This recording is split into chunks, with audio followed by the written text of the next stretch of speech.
Daniel, herzlich willkommen auf Futsal Blog und danke, dass du dir die Zeit genommen hast, uns ein paar Fragen zu beantworten. Hallo Stefan, sehr, sehr gerne. Freut mich, dass ich der Rede und Antwort stehen darf. Die erste Frage ist wenig überraschend, ein kurzer Saisonrückblick. Aber vielleicht beginnen wir mal vor der Saison. Es war sehr abwechslungsreich, um das einmal positiv zu formulieren, aufgrund Corona. Wie hat das bei euch ausgeschaut, die Vorbereitung auf die Saison? Ja, also grundsätzlich war es einmal eine Riesenfreude für uns, dass wir unseren Sport ausüben haben dürfen und ist dann doch für uns auch einigermaßen überraschend gekommen. Dementsprechend die Vorbereitung natürlich für die Saison auch relativ kurz gewesen. Wir haben uns kurz, aber intensiv vorbereitet, haben ja, vor allem dann vor den Spielen versucht, die Zeit zu nützen, die wir haben. Ja, wir haben ja, wie man in der Liga weiß, natürlich auch Spieler, die von auswärts kommen, von Linz, von Tirol. Dementsprechend haben wir geschaut, dass wir die Anreise so gestalten für die Spieler, dass wir dann Spieltag vor der ersten Partie auch gleich trainieren, vor dem Spiel gegen Komoschina. Es hat super funktioniert. Wir haben in der HTL eine gute Trainingseinheit gehabt. Da hat man wirklich das Feuer schon gemerkt auf die neue Saison. Dementsprechend gut ist dann auch das Resultat gewesen, ja, dass sich dann in weiterer Folge der Saison eigentlich erst herausgestellt hat, wie gut sowohl das Resultat als auch das Spiel gewesen ist, weil Komoschina hat sich ja sehr, sehr gut gesteigert und eine gute Saison dann gespielt. Und ja, wir haben das vielleicht zu Beginn gar nicht so einzuschätzen gewusst, dieses Ergebnis. Und ja, haben uns dann grundsätzlich auch immer in diesem Rhythmus dann diesen Rhythmus beibehalten und immer am Tag vor dem Spiel ein Training veranstaltet, das relativ gut angenommen worden ist, wo wir immer alle Spieler dabei gehabt haben und ja, wo man auch gemerkt hat, dass schon ein bisschen was in Bezug auf das Futsalspiel weitergegangen ist. Von dem her sind wir eigentlich grundsätzlich zufrieden gewesen mit der Vorbereitung, weil wir natürlich auch gewusst haben, ja, die anderen Vereine haben auch nicht viel bessere Möglichkeiten und dementsprechend haben wir das ja, gut genützt und ja, sind dann eigentlich auch sehr, sehr gut in die Saison reingestartet. Ja, das erste Spiel war ja gegen Komoschina, wie du gesagt hast, und ihr habt ja bei diesem Live-Spiel, ich muss einmal sagen, grandios aufgespielt. Es war beeindruckende Leistung.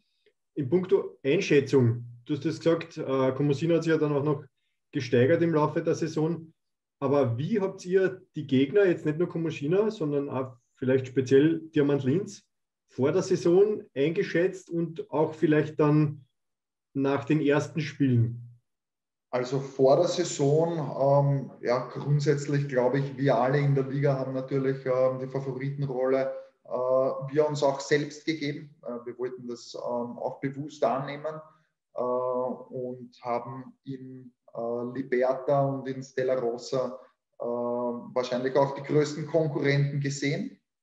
Am Ende des Tages wissen wir aber natürlich, dass der Futsalsport ja, in Österreich dann noch so ist, dass man relativ viel mit dem einen oder anderen geschickten Transfer dann korrigieren kann.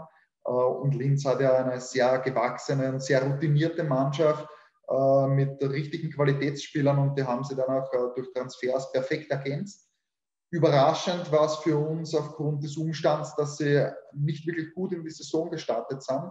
Und dementsprechend haben wir sie vielleicht gar nicht so am Zettel gehabt, aber sie haben halt dann im Fortlauf der Saison haben sie einfach richtig gut gesteigert und ja, sind dementsprechend auch sportlich absolut verdient Meister geworden. Ja, Linz hat ja, der Agan Fecic hat ja selber gesagt, einen sehr holprigen Start gehabt.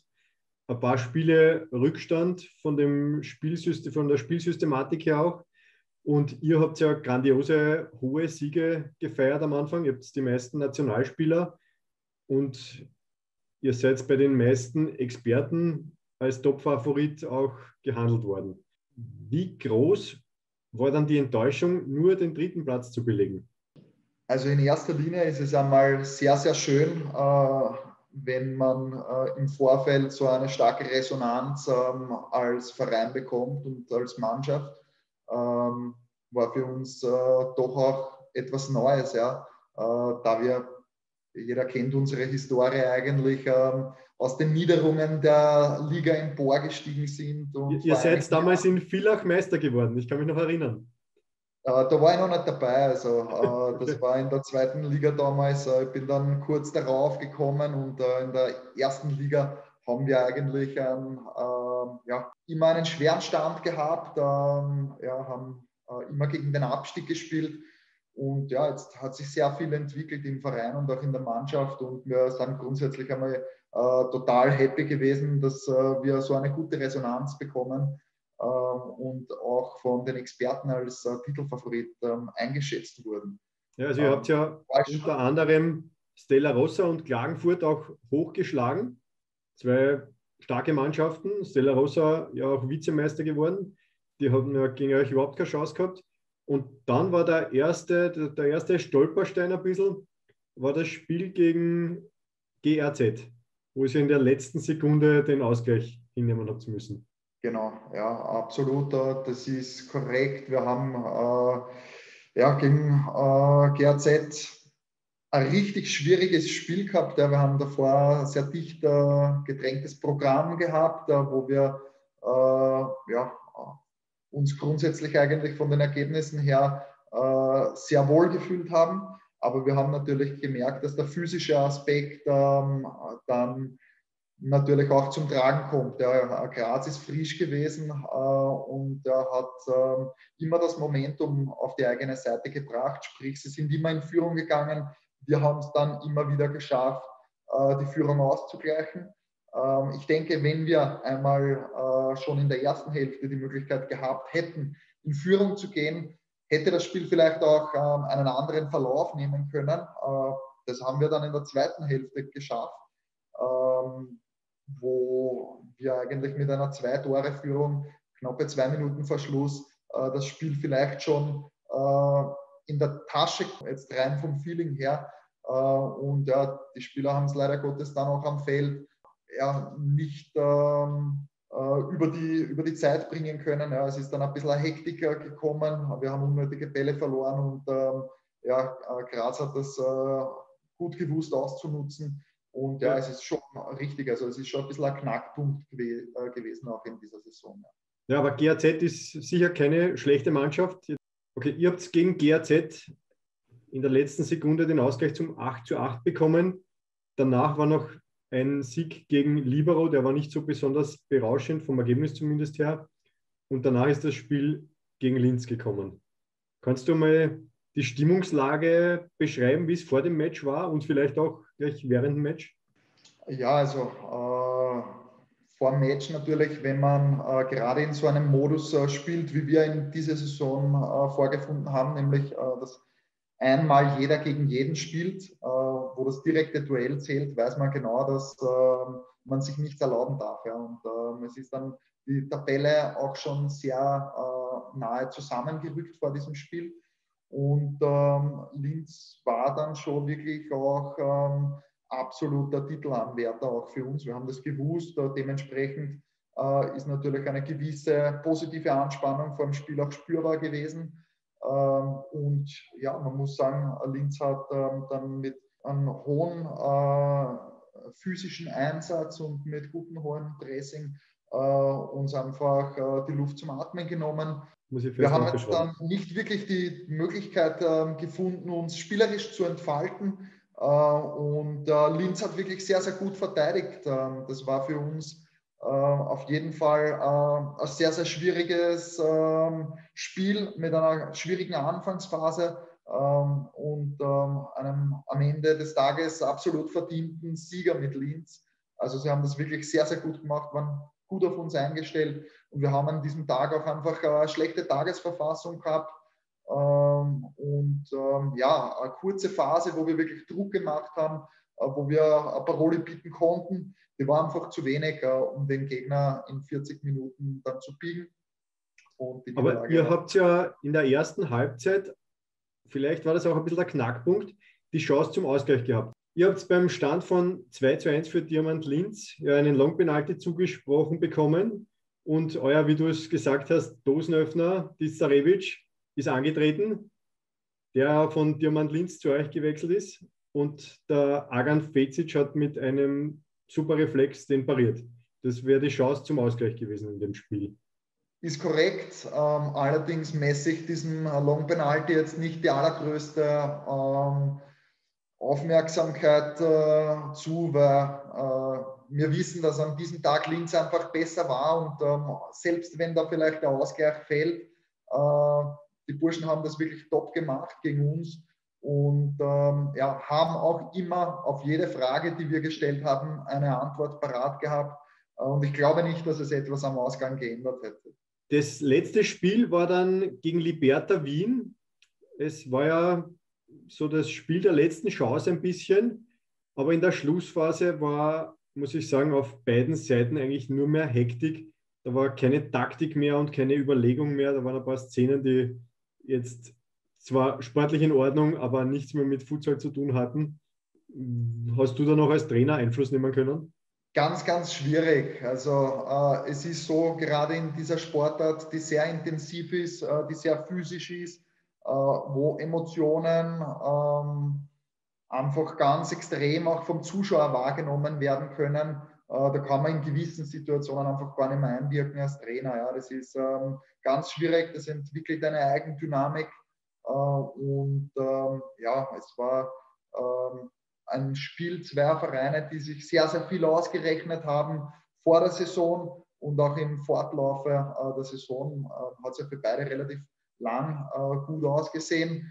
Und es war vielleicht dann auch ein Stück weit dann ein Frust dann am Ende dabei, aber auch in solchen Situationen, muss ich ganz ehrlich sagen, hat sich die Liga und haben sich auch die Mannschaften mittlerweile doch gefestigt. Ja, es gibt doch hin und wieder natürlich den einen oder anderen Aufreger, aber es hat sich dann am Ende des Tages auch dann relativ rasch wieder beruhigt und ja, bin grundsätzlich sehr zufrieden, wie die Saison so von den ganzen Nebengeräuschen her auch abgelaufen ist, weil es die so gut wie gar nicht gegeben hat. Also absolut okay. Ja, denke auch, dass gegen Liberta bis auf kurze Dispute ja, mit den Schiedsrichtern, wo man einfach die Spieler in die Pflicht nehmen muss. Auch die Verantwortlichen, glaube ich, waren da dabei. Sollte nicht passieren. Da haben wir alle eine Vorbildwirkung und der muss man nachkommen. Aber ja, das sind Ausnahmen gewesen und nicht mehr die Regel, wie es vielleicht vor einiger Zeit noch in der Liga gewesen ist, wo die Spieler einfach die Emotionen nicht unter Kontrolle hatten. Das hat sich doch wirklich schon ein großes Stück gebessert. Okay, und du hast ja angesprochen, als Trainer, wie man eingreifen kann. Du bist ja ein sehr erfahrener Fußballtrainer. Das muss man sagen, das haben nicht alle Futsalvereine einen Trainer, der auch im Fußball tätig ist. Und trainierst im Futsal eine Top-Mannschaft. Was sind da die Unterschiede zwischen der Funktion als Futsaltrainer und als Fußballtrainer? Naja, grundsätzlich ist der erste große Unterschied, dass ich als Fußballtrainer einmal das ganze Jahr über arbeite mit meinen Spielern und dementsprechend ganz andere Möglichkeiten habe jetzt in Bezug auf taktische Aspekte, aber auch natürlich auf physische Wege, meine Spieler auf Spiele und auf eine Saison vorzubereiten. Ja. Der physische Aspekt ist im Futsalsport auf jeden Fall immer dem Spieler selbst überlassen. Ja, wenn wir 1- bis 2-mal die Woche trainieren, bedarf es natürlich auch einer gewissen Eigeninitiative des Spielers, gut vorbereitet zu sein und physisch dann wirklich ans Limit gehen zu können. Das ist im Fußball nicht so der Fall. Ja. Da haben wir eine ganze Saison mit einer Vorbereitung und ja, mit 3 bis 4 Trainingseinheiten, auch während der Meisterschaft. Das sind ganz andere Mittel, die du als Trainer zur Verfügung hast. Beim Futsal ist es so, dass wir in die Saison reinstarten mit einer äußerst kurzen Vorbereitungszeit. Die Spieler teilweise sehr, sehr müde sind noch von der Fußballsaison, der dann gerade in die Winterpause reingeht. Und ja, da gilt es eben ein ausgewogenes, einen ausgewogenen Plan zu haben, ja, wie du mit den Spielern umgehst. Du willst ja auf der einen Seite natürlich im Training dann vorbereiten für ein Spiel und weiterentwickeln. Auf der anderen Seite muss man natürlich gerade zu Beginn einer Saison schauen, dass man nicht overpaced, dass man die Spieler mal runterkommen lässt. Und da gilt es immer, einen Spagat zu finden. Der taktische Aspekt, jetzt, wenn man das Ingame-Coaching hernimmt, ist natürlich ein extrem interessanter, ja, weil du im Futsal doch ein relativ kompaktes Feld hast mit 4 Feldspielern, die dich in der Halle natürlich auch, gerade so wie es in dieser Saison ist, sehr gut verstehen können. Wo jetzt zum Beispiel beim Derby gegen die Allstars mit 500 Zuschauern in der Halle kannst du deine Spieler auch nicht erreichen, aber das war diese Saison doch ganz anders. Ja, das gelingt ja beim Fußball auch nicht. Ja. Wenn du auf der Trainerbank bist und auf der gegenüberliegenden Seite geht der Spieler die Linie runter und du willst ihm ein Kommando geben, dann wird er das nicht hören. Also in Bezug auf das Ingame-Coaching ist natürlich ein erheblicher Unterschied, ob du so wie in dieser Saison in einer Halle spielst, ohne Zuschauer. Das macht es für mich als Trainer dann dementsprechend einfach, auch einen Spieler am Feld zu erreichen. Das ist beim Feldfußball, wenn du sehr viele Zuseher hast, wenn es einen gewissen Lärm durchs Publikum gibt und das Feld auch dementsprechend größer ist es irrsinnig schwierig, einen Spieler auf der gegenüberliegenden Seite zu erreichen akustisch. Und ja, dementsprechend ist das schon immer ein sehr positiver Aspekt, dass man da vielleicht einen Tick weiter auf das Spiel einwirken kann. Auf der anderen Seite muss ich auch ganz ehrlich sagen, meine Profession ist natürlich der Feldfußball.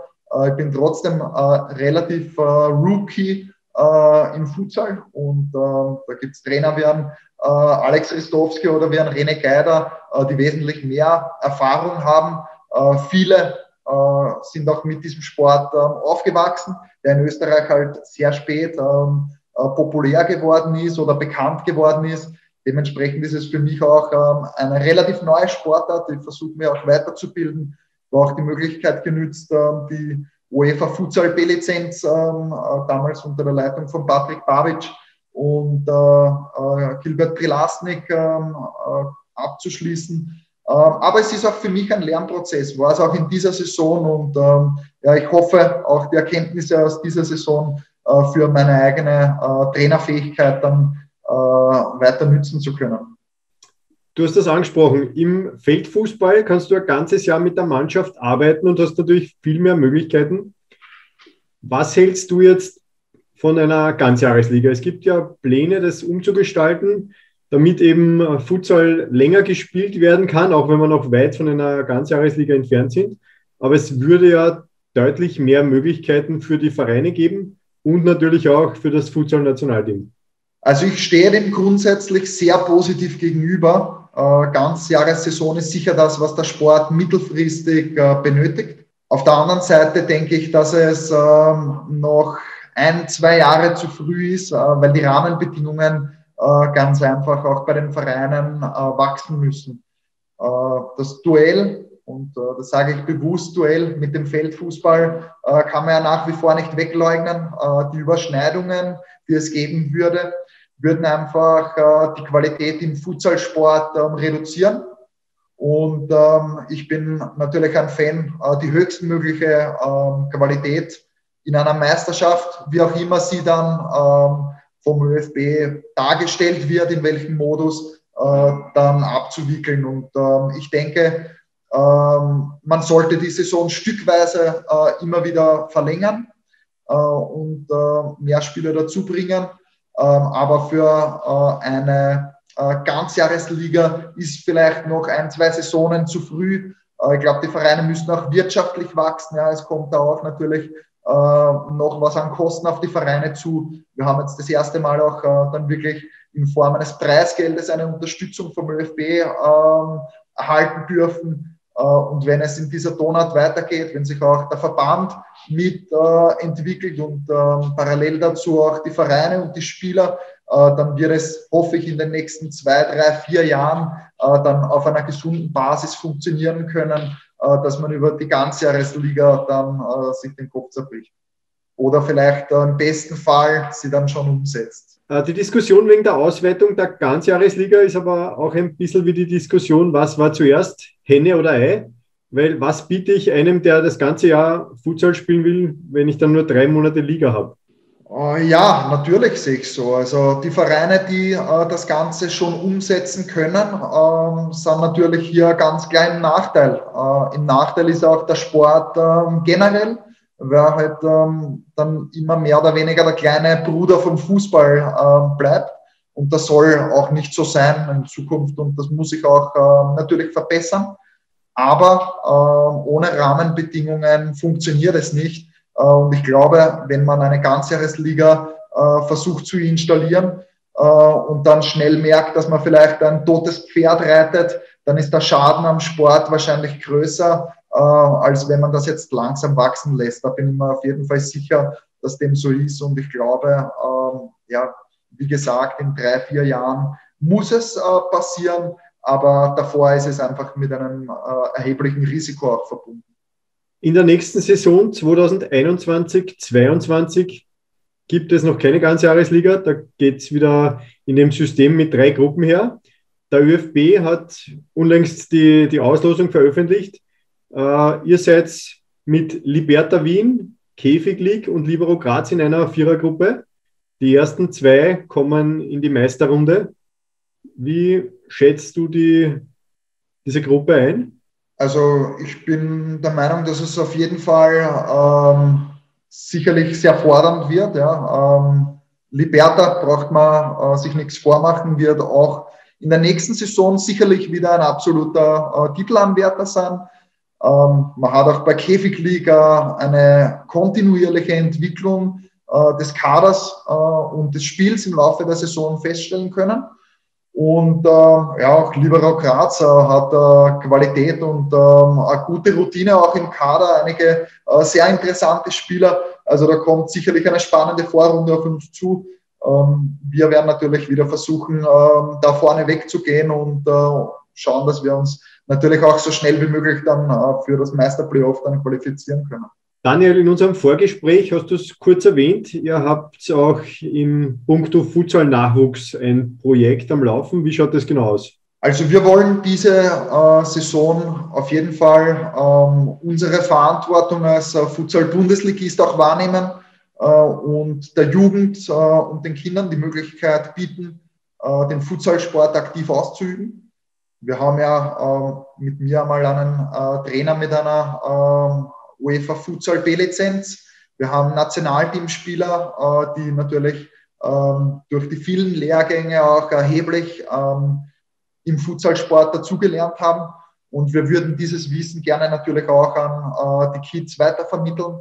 Dementsprechend sind wir gerade dabei, die Rahmenbedingungen abzustecken, um dann im Laufe der nächsten Saison 1- bis 2-mal in der Woche den Kindern die Möglichkeit zu bieten, unter professioneller Anleitung, unter professionellem Coaching dann den Sport auszuüben. Habt ihr schon Überlegungen, welche Altersgruppen oder Altersgruppe das betrifft? Also es wird auf jeden Fall 2 Blöcke geben, wo man natürlich dann, wie du weißt, natürlich bei den Kindern ist es ja auch oft so, dass es vielleicht früher entwickelte und auch retardierte Kinder gibt, die vielleicht noch ein bisschen an Rückstand haben.